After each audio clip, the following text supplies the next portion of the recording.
Hello and welcome to the African Bush. You are joining us on a bug out 4x4 camp where we're testing out a whole lot of bug out gear to see what would work in an emergency scenario. Survival is all about using everything that you have in your environment to your advantage to fulfill all of your needs. And in this instance, we have a whole vehicle full of gear. We're also using this stuff on our general camping trips. So if you're looking for some camping tips and tricks, stay tuned. In this video, I'm going to specifically talk about our power and solar generation setup and how we keep our appliances working while we're in the wilderness. I'm Clarice. Welcome to the Live Ready channel.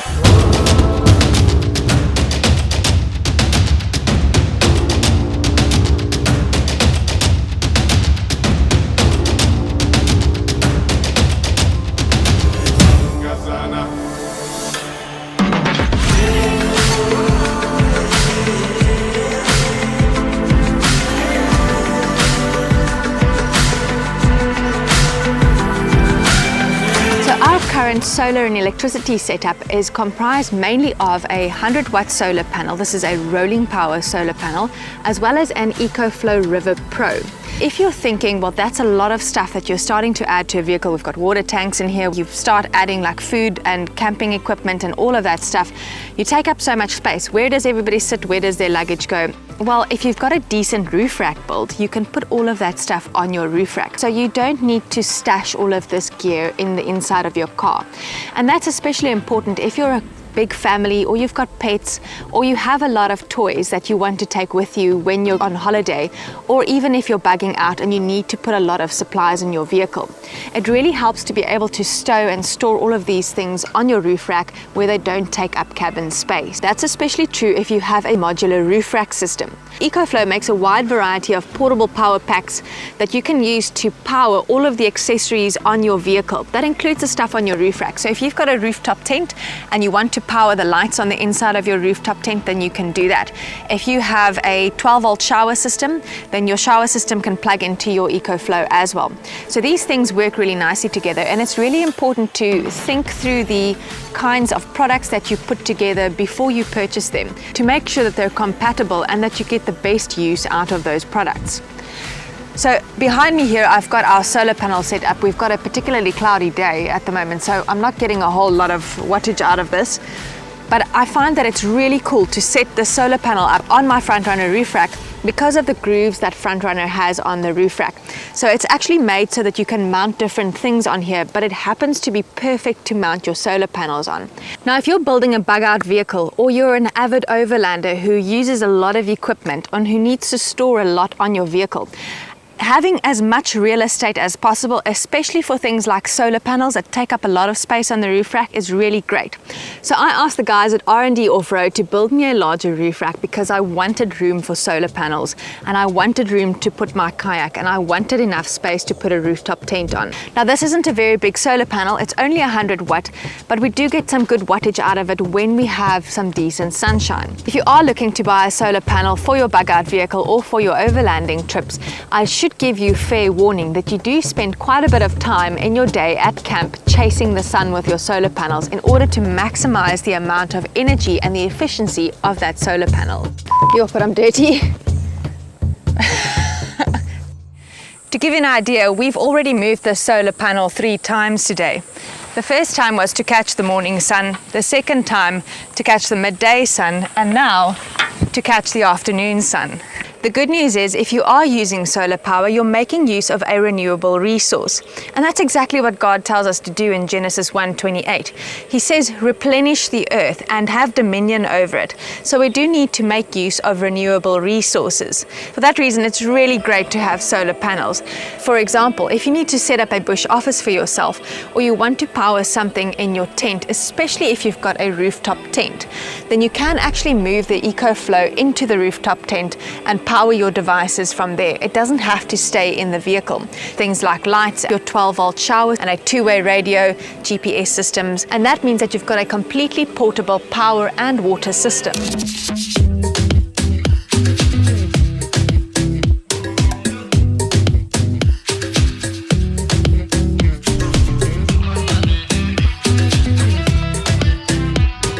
It's especially great to make use of solar panels if you are doing a bit of overlanding and you're going on excursions into the wilderness where you're not going to have access to electricity possibly for days at a time. In that instance, you'd really want to make use and capitalize on any sunshine that you can get.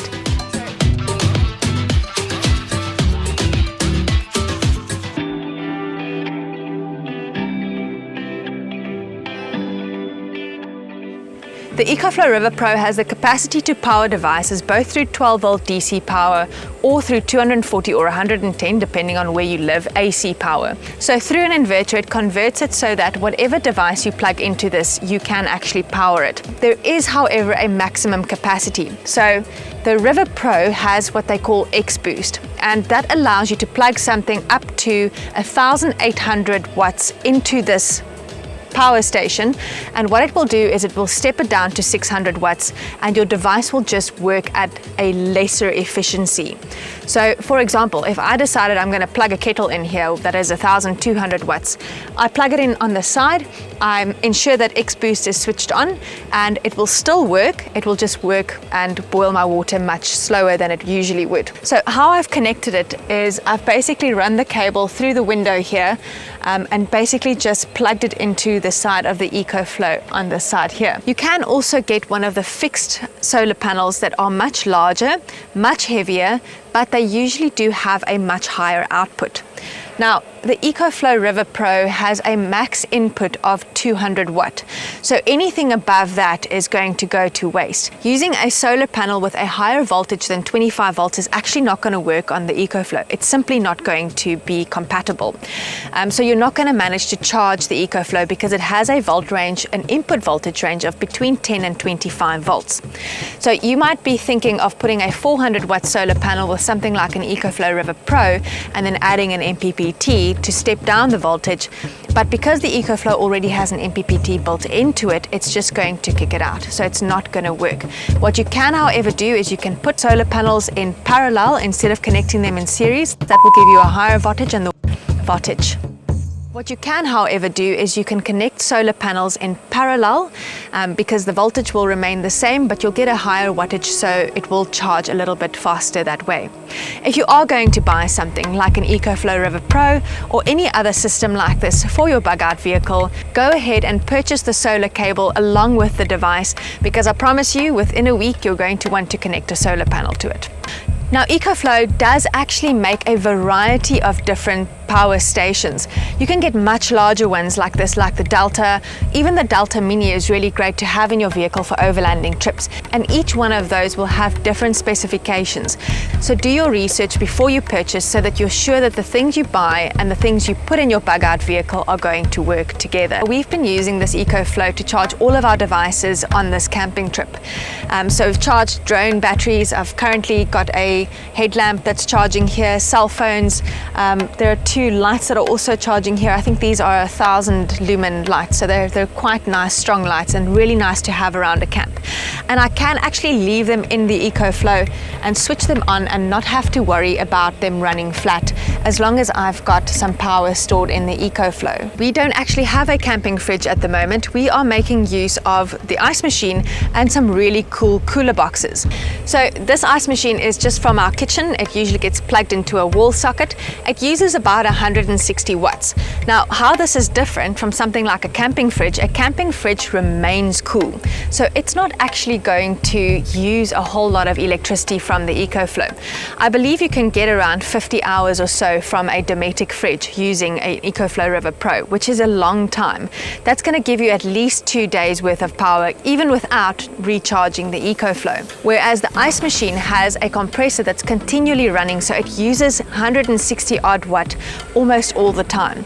Every now and then when it does fill up with ice and it is completely full, then it will stop.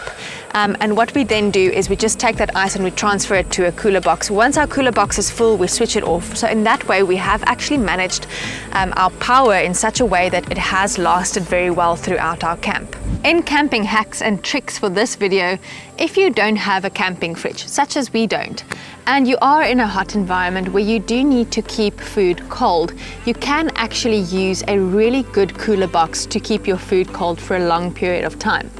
Something like the Stanley cooler boxes or even a Kita cooler box that is double lumen and really sealed very well can keep your food cold for a couple of days at a time. Now there are a couple of things that you've got to do to make this work. If you have food that you specifically want to cook on day 3 or day 4 of your camping trip, then you specify that one cooler only gets opened on day 3. In order to keep whatever is inside cold and frozen, you can add something like a 2-liter water bottle that you have frozen water in that is a really solid mass of ice into that cooler box, and seal it with something like newspaper or with a cardboard box. If you don't have enough space in your cooler box for something like a 2-liter bottle, you can substitute the 2-liter bottle with an ice cream tub. So this cooler box is a box that we've set aside for today. We haven't opened it since we've left home. So you can see that I have sealed it off with a bit of cardboard. So that also helps to insulate this. Here's a bottle of water. The advantage of this is now if you've got a bottle of water that you've frozen, you've also now got cold water to drink. And we've still got some ice in this bottle. So this has kept for a good 3 days now, and my food in here is ice cold. It has, however, defrosted. The advantage of having an ice machine is that you can make ice and continually create a cold environment in a cooler box. It's not going to freeze anything for you, but you can use that ice to keep things cold. Junie.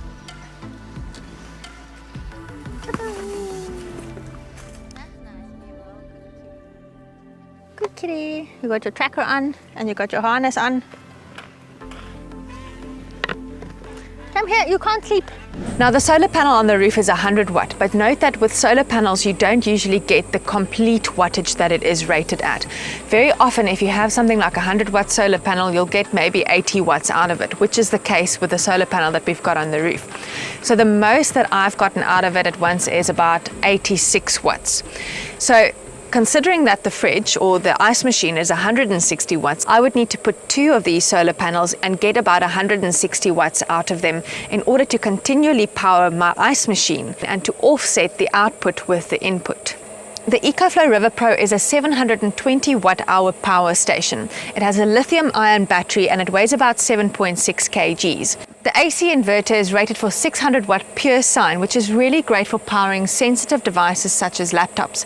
It does also have surge protection, so if you plug it into a wall and it's continually running, so maybe you're using it at home as a backup UPS system, and you've got your laptop set into that, if the power goes out and it comes back on and there's a surge, it is going to protect your devices. There are also a couple of ways in which you can recharge the Ecoflow. It does come with a really nice little box full of charging cables, and there are a couple that you can buy separately as well. So for example, I've got the solar power one, which is the XT60, which is the Ecoflow connection is XT60 that goes to an MC4 solar panel connection.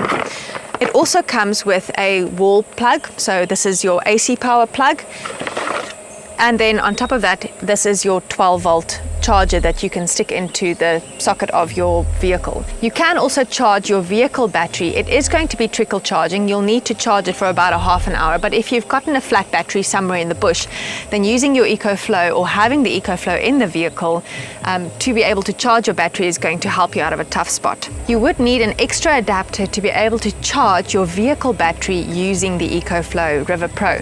So that one basically has this 12 volt socket on it, as well as the alligator clamps on the end. Now what makes Ecoflow really great in comparison to some of the other ones on the market like the Jackery, which is also a really great product, but the Jackery takes a really long time to charge. I believe it's like a couple of hours, where if I plug the Ecoflow into a wall socket, it charges from 0 to full within an hour and 20 minutes. That means that in the time that you're eating a Wimpy burger at the petrol station, you can charge your Ecoflow in the wall socket. Now if you're an avid overlander, you might be saying, but why not just put a split battery system in your vehicle? The advantage of having a split battery system in your vehicle is that you can connect all of your electronic devices, the accessory devices, things like lights and a two-way radio to that system, and it can continually stay on that system. You don't have to unplug it at any one point. And you can charge that battery from the alternator continually. However, that is not a mobile system, whereas the advantage of something like this Ecoflow River Pro or any such a mobile device is that you can move it to wherever you need that power. You can also carry it off to a river and go and set up your 12-volt shower system. That's what makes having this 12-volt power socket so great, is any appliance that usually charges through this 12-volt socket can be charged through your Ecoflow. And that means that you've got a completely portable power system. There's a whole lot coming from this company and really something to watch in future. At the moment, I wouldn't say that it really would replace a split battery system. I do think there is an advantage of having a split battery system and having this, so if you have the finances and you've got the means, then definitely go and add a split battery system to your vehicle and also add a mobile power system like this. Do go and check the Ecoflow website though, there are multiple systems available. Their Delta range is even capable of powering your entire home. The larger Ecoflow systems can actually even power tools up to something like 3,600 watts, but don't quote me on that, go and check those systems out. You can also add an auxiliary battery onto the Ecoflow River Pro. It's basically the same shape and size, and it just basically doubles the wattage. If you add the auxiliary battery onto this, you'll get a full 1440 watts out of it, which is plenty. And they fit in and stash and pack really neatly in your vehicle. So on arriving here, we had this vehicle absolutely packed. And even so, I could still find a place for the Ecoflow to stash quite neatly. They also have nice little rubber feet, so they don't slip and slide and move around all over. I'll put the website link in the description to this video, and I'm going to put Frontrunner's link there as well. Go and shop around for your vehicle accessories there, just to make sure that you're completely kitted for bugging out. Ecoflow actually has a really cool app that you can just download to your phone. This app tells you the input power that you're getting from a solar panel or from anything else like a wall plug. It also tells you how much output it's using. So all of these things are also displayed on the screen over here. But it's really nice to have it on your app because you don't have to walk around to go and find it. So especially if your solar panels and your Ecoflow are on the one side of your camp and you're on the other side, or you're sitting in your tent and you want to find out whether you're still getting any solar power from your solar panels, you can simply check your app. You can also turn on the X-Boost function through the app. You can also plug a USB-C to USB-C cable in here, which is really great for some of the newer laptops today. It charges at a full 100 watts, so you'll really get a lot of power out of that. Hopefully in a future video, we'll be able to play with the fridge and the Ecoflow. Irrespective of whether you decide on a Dometic fridge, a Snowmaster, or even the new Ecoflow Glacier fridge, you can power that device using your Ecoflow. Or as a recovery option, you can actually connect a compressor to the Ecoflow to pump up your tires if you've been off-roading. Now, irrespective of what setup you actually have in your vehicle, I really do think it is worthwhile having power and solar generation setup in your bug-out vehicle, or even just for camping or your holidays. It just adds that touch of luxury and comfort to your stay. Now, if you found value in this video, remember to hit the subscribe button, give us a like, and leave a comment. Let me know what your experiences have been in the wilderness with your camping setup. And until the next time, live ready. No, you can't even reverse it. Okay, Mum, I'll take you for a walk just now. Okay, let's put it on. Finished.